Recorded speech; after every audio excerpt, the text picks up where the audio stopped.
नमस्कार प्रिय विद्यार्थियों, एक बार फिर से आप लोगों का तोदी कॉलेज के YouTube चैनल पर स्वागत है। देखिए, अपन बात कर रहे थे आप लोगों का जो यूनिट नंबर 3 है आप लोगों का सॉलिड स्टेट, उसकी बात कर रहे थे। और उसमें अपन लोगों ने जो पिछली जो क्लास हुई थी उसमें अपन लोगों ने डिस्कस किया और अपनी कॉपी में मेंशन किया था क्रिस्टलीय और अक्रिस्टलीय ठोसों में अंतर। आज अपन बात करेंगे ठोसों की प्रकार। तो आप लोग अपने नोटबुक में हेडिंग डाल लीजिए, ठोसों की प्रकार। क्या है? ठोसों की प्रकार। और अपन क्या बोलेंगे? Types of solids. क्या है आप लोगों के? ठोसों की प्रकार। अब देखिए आप लोगों का, जैसे मैं आप लोगों से कहूं NaCl, नमक जो क्या होता है आप लोगों का? ठोस होता है। जैसे मैं आप लोगों से बात करूं, ये क्या है? आयरन, या ये क्या है? कॉपर, ये क्या है? जिंक। या मैं यूं बात कर दूं सीधी सी कि कोई मेटल हो, तो ये भी क्या होते हैं आप लोगों के? मरकरी वगैरह को छोड़ करके क्या होंगे आप लोगों के? सॉलिड। इसी तरीके से जैसे मैं आप लोगों से ये कह दूं, जैसे आप लोगों का हीरा है, ग्रेफाइट है, ये भी क्या होते हैं आप लोगों के? ठोस होते हैं। इसी तरीके से जैसे मैं आप लोगों से बात करता हूं, आप लोगों का बर्फ है, ड्राई आइस की अपन लोगों ने बात की थी, शुष्क बर्फ यानी कि ठोस कार्बन डाइऑक्साइड, जो कि क्या होती है? ठोस के रूप में होती है। तो अपन लोगों ने यहाँ पे इन चार चीज़ों की अगर अपन बात करें तो ये जो चारों ही चीज़ें आप लोगों के सामने दिखाई दे रही हैं वो क्या है? ठोस। लेकिन इतना अपन अगर बात करें तो NaCl को अगर मैं आप लोगों से कहूँ तो एक बार के लिए देखिए, NaCl कौन सा ठोस होता है? आयनिक ठोस। मैं अगर आप लोगों से कहूं कि सर, है ना, कि ये आयनिक ठोस क्यों होता है, तो आप कहोगे सर ये आयनों से मिलकर के बना हुआ है। किस से मिलकर बना हुआ है? आयनों से मिलकर के बना हुआ है। और आयनों के बीच में कौन सा बॉन्ड उपस्थित होता है? आयनिक बंध। कौन सा बॉन्ड होता है? Ionic bond. इसी तरीके से जैसे मैं आप लोगों से बात करूं हीरा, ग्रेफाइट, तो ये किन चीजों से मिलकर के बने हुए होते हैं? ये परमाणु होते हैं। और ऐसे परमाणु, ऐसे दो या दो से अधिक परमाणु जिनके मध्य विद्युत ऋणात्मकता का अंतर 1.7 से क्या होता हो? कम होता हो। और इनके मध्य जो अट्रैक्शन फोर्स होता है उसको आप लोग क्या बोलते हो? सहसंयोजक बंध, मीन्स कोवेलेंट बॉन्डिंग। इसी तरीके से आप लोगों का मेटल जो आएगा, इसके भी कंस्टिट्यूएंट पार्टिकल्स होंगे। एक विशेष शब्द आएगा या एक स्टेटमेंट बनेगा, इलेक्ट्रॉनों के समुद्र में धनायन, उसकी भी अपन बात करेंगे। लेकिन इतना अपन जानते हैं कि धातुओं में कौन सा बॉन्ड मिलेगा आप लोगों को? कौन सा बंध मिलेगा? धात्विक बंध, यानी कि कौन सा बॉन्ड? Metallic bond. इसी तरीके से अगर इन सब चीजों की बात करें तो बर्फ में कौन सी बॉन्डिंग मिलेगी आप लोगों को? H bonding. क्या मिलेगा आप लोगों का? H bonding. जैसे आयोडीन है तो उसमें कौन सा मिलेगा आप लोगों को? Van der Waals force of attraction मिलेगा, वान डेर वाल्स आकर्षण बल। ठीक है। तो इस तरीके से जो ठोस हैं, ये सारी चीजें हैं तो क्या? ठोस। लेकिन ये अलग अलग प्रकार के ठोस हैं। पहला ठोस आयनिक है, दूसरा ठोस धात्विक है, तीसरा ठोस सहसंयोजक है, चौथा ठोस आणविक ठोस है। तो इनको बांटा गया तो किस चीज के आधार पे? एक तो क्या? इनके घटक कणों की प्रकृति, दूसरा क्या कि इनके मध्य बंध का जो प्रकार है वो कौन सा है। अगर आयनिक बंध होगा तो आयनिक ठोस हो जाएगा, धात्विक होगा तो धात्विक ठोस हो जाएगा, सहसंयोजक होगा तो सहसंयोजक ठोस हो जाएगा। अगर हाइड्रोजन बॉन्डिंग या van der Waals force of attraction होगा तो कौन सा हो जाएगा आप लोगों का? आणविक ठोस हो जाएगा। तो ठोसों का जो प्रकार बताया गया है उसका आधार क्या है? उसका आधार है घटक कणों की प्रकृति।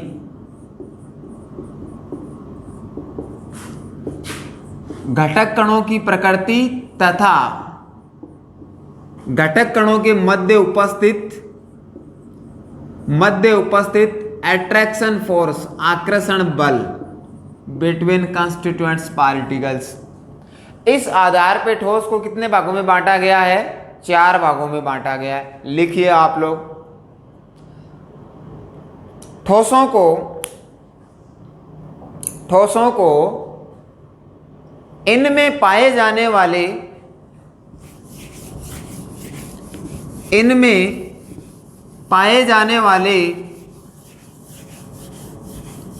घटक कणों की प्रकृति,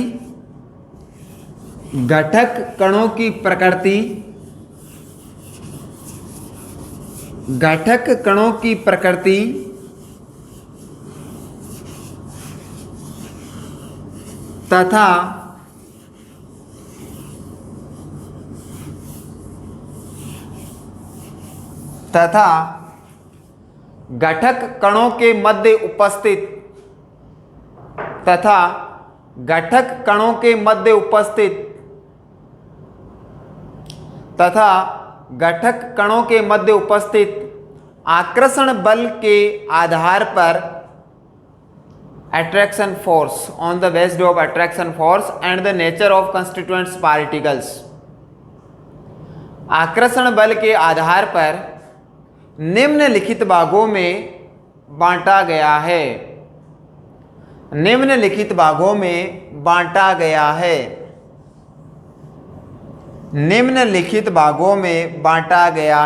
On the basis of nature of constituents particles and the types of attraction force, solid can be classified 4 category या following categories।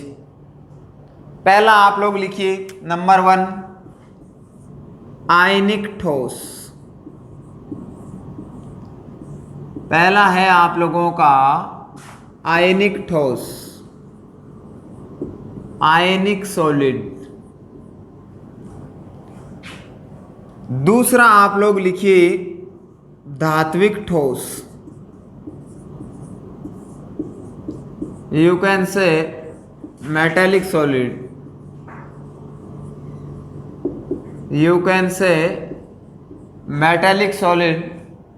and the third that is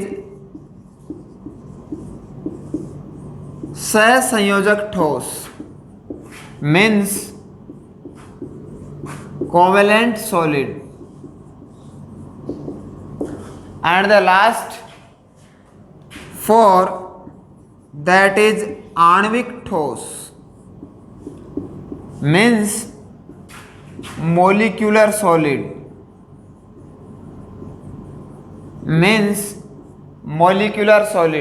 जल्दी से नोट करें। आप लोगों ने साथ साथ में नोट कर लिया तो अच्छी बात है, नहीं किया तो आप लोग तुरंत इनको 15-20 सेकंड में नोट करें। First ionic solid, second metallic solid, third covalent solid and the last molecular solid. Clear है? अब एक बार आप लोग कॉपी और पेन जो है उनको एक बार साइड में रखिए और बोर्ड पे आप लोग देखिए।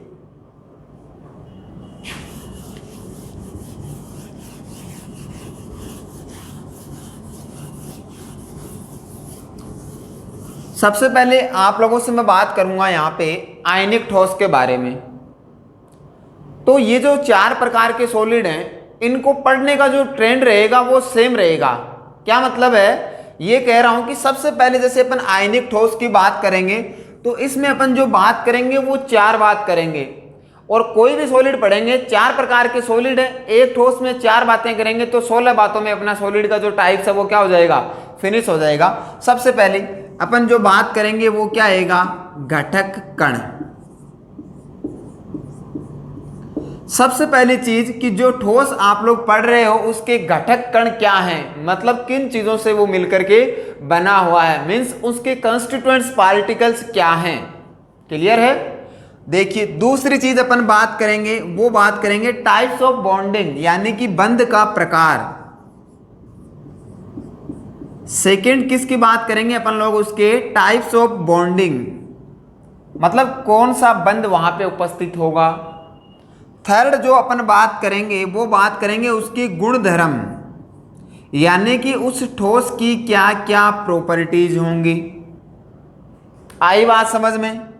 किसकी बात करेंगे? प्रॉपर्टीज की बात करेंगे।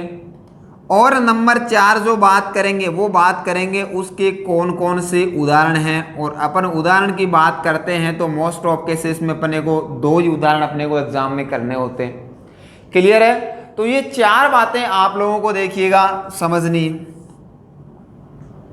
अब 4 बातों से आप लोगों को अपन 4 प्रकार के सॉलिड पढ़ेंगे तो कुल कितनी बातें हो जाएंगी? 16 बातें हो जाएंगी। अब देखिए, जैसे एग्जाम में आप लोगों से केवल और केवल आयनिक ठोस पूछ लिया गया, तो आयनिक ठोस में आप लोग केवल बोर्ड पे फोकस कीजिएगा, साथ साथ में लिखने की कोशिश मत कीजिएगा, क्योंकि ये आराम से समझ में आने के बाद में आप लोगों को याद ही हो जाएगा। ठीक है, फिर बाद में आप लोग उतारते रहना। देखिए, आप लोगों से मैं उदाहरण से मैं आप लोगों को आयनिक ठोस पे लेके आता हूं। बताइए भैया, NaCl क्या होता है? ठोस होता है। नमक ठोस होता कि नहीं होता? होता है। बोले सर ये तो बिल्कुल आसान चीज है। अगर मैं कहूं कि इस NaCl के 2 टुकड़े कीजिए तो एक तो क्या बनेगा? Na+ और एक क्या बनेगा? Cl-। तो आप लोग मेरे को ये बताइए, ये सोडियम आयन ही तो है, तो ये चीज क्या है? आयन। कौन सा आयन है? धनायन।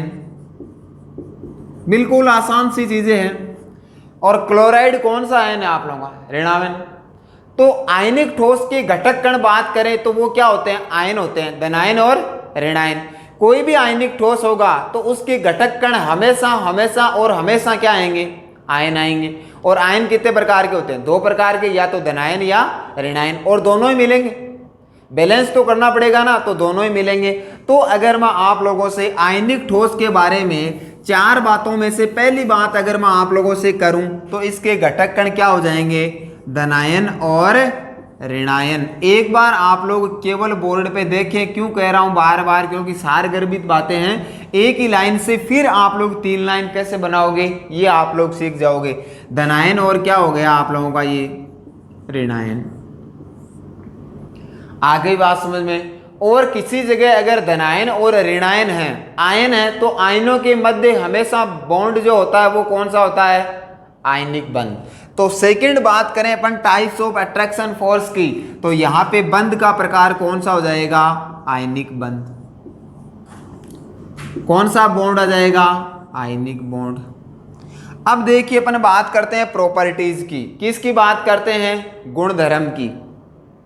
तो सबसे पहले देखिए, गुणधर्म की बात करें तो नमक जो है या जो भी आयनिक ठोस होते हैं उसके गलनांक जो होते हैं, उसके काफी क्या होते हैं? ज्यादा होते हैं। उसके गलनांक क्या होता है? उच्च। तो अपन बोल देंगे उच्च गलनांक व क्वथनांक, high melting point and boiling point. एक चीज तो आप लोगों की ये हो गई। इसके बाद में देखिए, नमक अगर आप लोगों के पास में है या आप लोग लेबोरेटरी में कभी भी आप लोग आइएगा तो आप लोग देखिएगा जितने भी आयनिक कंपाउंड होते हैं उनको अगर आप लोग यूं हाथ में लेकर के एक बार आप लोग उनको यूं करोगे तो उनके क्या हो जाएंगे? टुकड़े हो जाएंगे। लेकिन आप लोगों से मैं ये कह दूं कि 1 किलो लोहे का बाट ले लीजिए और उसके टुकड़े टुकड़े कर दीजिए, बोले सर हमें भीम वाली ताकत नहीं है, हम ऐसा नहीं कर सकते। क्यों? क्योंकि वो उच्च क्वालिटी का ठोस होता है, जबकि NaCl वगैरह जो होते हैं इनकी प्रकृति क्या होती है? भंगुर प्रकृति। यानी कि आप लोग हाथ में लेकर के इनको यूं कीजिएगा तो इनके क्या हो जाएंगे? टुकड़े टुकड़े हो जाएंगे। तो इनकी प्रकृति क्या होती है? भंगुर प्रकृति। प्रकृति क्या होती है? भंगुर प्रकृति। प्रवृत्ति बोल दीजिए या प्रकृति। अगली चीज इसमें क्या गुणधर्म हो सकते हैं? तो ये जो स्पीसीज होती हैं ये गलित अवस्था में क्या होती हैं? विद्युत की सुचालक होती हैं। अगर आप लोग इनको किसी चीज में घोल देते हो, गलित अवस्था मतलब कौन सी स्टेज? मोल्ट स्टेज जो होती है इनकी, गलित अवस्था में ये क्या होते हैं? विद्युत के सुचालक। और अगर ठोस अवस्था की बात करें तो क्या होते हैं? विद्युत के कुचालक। तो यानी कि ये कंडक्टिविटी कहाँ शो करेंगे? गलित अवस्था में। तो तीसरा अपन बात करें इनकी प्रॉपर्टीज की, तो ये इसकी क्या है? प्रॉपर्टीज है। गलित अवस्था में सुचालक। अब देखिए, आप लोगों ने देखा होगा एक शब्द होता है तन्यता। क्या? तन्यता। और एक शब्द होता है आघातवर्धनीयता। एक शब्द क्या होता है? आघातवर्धनीयता। आप लोग तो देखते जाइए बस, तन्यता का मतलब क्या होता है? तन्यता का मतलब होता है किसी चीज का खींचना, उसमें क्या करना, स्ट्रेच करना, उसको खींचना।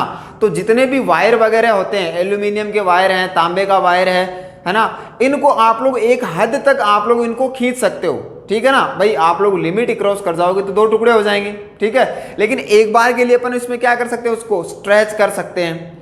तो सबसे ज्यादा जो स्ट्रेचिंग पावर होता है, तन्यता जो होती है, वो किसकी होती है? गोल्ड की होती है। सोने का जो तार होता है उसको सबसे ज्यादा खींचा जा सकता है। लेकिन मैं अगर आप लोगों से कहूं नमक को, तो अगर आप लोग नमक को खींचोगे तो ऐसा कोई होगा ही नहीं, खींचने का वहां कोई गुण धर्म नहीं होता, ठीक है। तो यहां तन्यता क्या होती है? एब्सेंट होती है, यानी कि तन्यता क्या होती है? एब्सेंट। और एक चीज और, आप लोगों ने देखा होगा लोहार की दुकान पे, या कभी आपका इस तरीके से कोई काम पड़ता करता है, तो किसी धातु को अगर आप लोग पीटते हो तो पीटने पर वो क्या होती है? फैलती है। उस चीज को क्या बोलते हैं? आघातवर्धनीयता। नमक को अगर आप लोग पीटोगे तो उसके टुकड़े टुकड़े हो जाएंगे, फैलना वैलना कुछ नहीं है, यानी कि आघातवर्धनीयता भी क्या होती है? इसमें अनुपस्थित होती है। तन्यता और आघातवर्धनीयता, ये दोनों चीजें क्या होती हैं? यहाँ पे एब्सेंट होती है। क्या होती हैं? अनुपस्थित होती हैं, ठीक है भाई। अब अपन बात करेंगे इसके एग्जाम्पल की। तो देखिए मैं यहाँ ऊपर लिख रहा हूँ, हो सकता है आपको नीचे इस पे बोर्ड है वो सामने नहीं आ रहा हो आपके, ठीक है। चौथी प्रॉपर्टीज क्या पढ़ते हैं अपन लोग? इसके उदाहरण। क्या पढ़ते हैं अपन लोग? इसके उदाहरण। तो आयनिक ठोस के भाई दो एग्जाम्पल आप लोग दे दीजिए। एक तो NaCl जो अपन काम में लेते ही लेते हैं, और एक आपका पोटेशियम क्लोराइड, बस आपका काम हो गया। अब देखिए ये एक प्रकार का ठोस हुआ जिसमें अपन लोगों ने कितनी बातें पढ़ी? 4 बातें पढ़ी।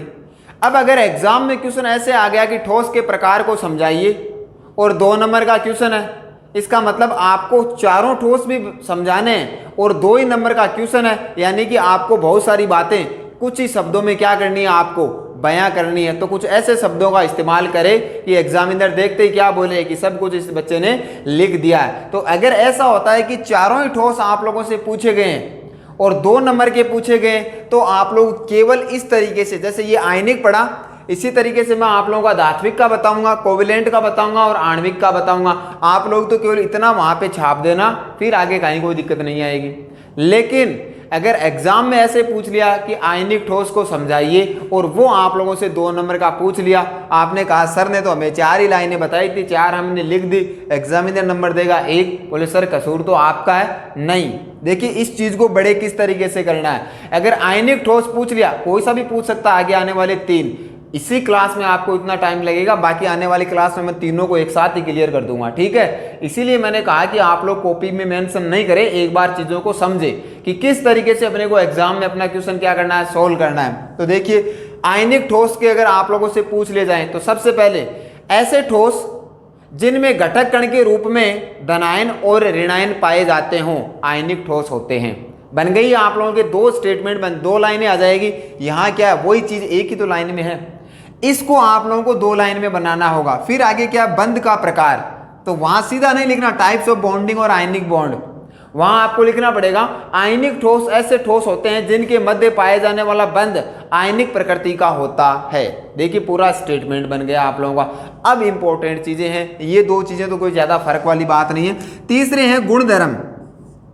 तो वहां गुणधर्म लगा करके ऐसा नहीं है कि आप लोग एक ही शब्द लिख दो भंगुर प्रकृति, ऐसा नहीं है। वहां आपको एक एक शब्द से एक एक स्टेटमेंट बनाना पड़ेगा कि आयनिक ठोसों की प्रकृति क्या होती है? भंगुर होती है। आयनिक ठोसों के गलनांक क्वथनांक क्या होते हैं? उच्च होते हैं। आयनिक ठोस अवस्था में तो क्या होते हैं? विद्युत के कुचालक होते हैं, लेकिन गलित अवस्था में ये विद्युत में जो है सुचालकता प्रदर्शित करते हैं अथवा चालकता प्रदर्शित करते हैं। अगला स्टेटमेंट, फिर आप लोगों ने यहाँ 2 ही शब्द लिखे हैं, तन्यता और आघातवर्धनीयता। इन दोनों से 2 शब्द बनाने हैं कि आयनिक ठोस में तन्यता नहीं पाई जाती है। अगला स्टेटमेंट, इनमें आघातवर्धनीयता भी नहीं पाई जाती है। फिर आप लोगों को 2 उदाहरण देने हैं। तो आप लोगों को चारों पूछे गए तो शॉर्ट आपके सामने है, और एक पूछा गया तो शॉर्ट से लॉन्ग कैसे बनाना है ये भी आप लोगों के सामने है। ये बात मैं आप लोगों को समझाना चाह रहा था। पहले प्रकार का जो ठोस है वो मैंने कंप्लीटली आप लोगों को बता दिया है। आप लोग इसका स्क्रीनशॉट ले लीजिए और बाद में जैसे आपकी क्लास फिनिश हो उसके बाद में इस पूरे मैटर को, क्योंकि आज की क्लास में यही लिखा है अभी तक मैंने, तो आप लोग आराम से इस चीज को बना लीजिएगा। आप लोग इसका स्क्रीनशॉट ले लीजिए।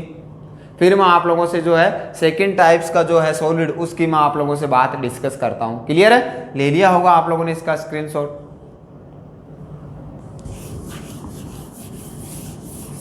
बताइए भाई दूसरे प्रकार का ठोस कौन सा पढ़े?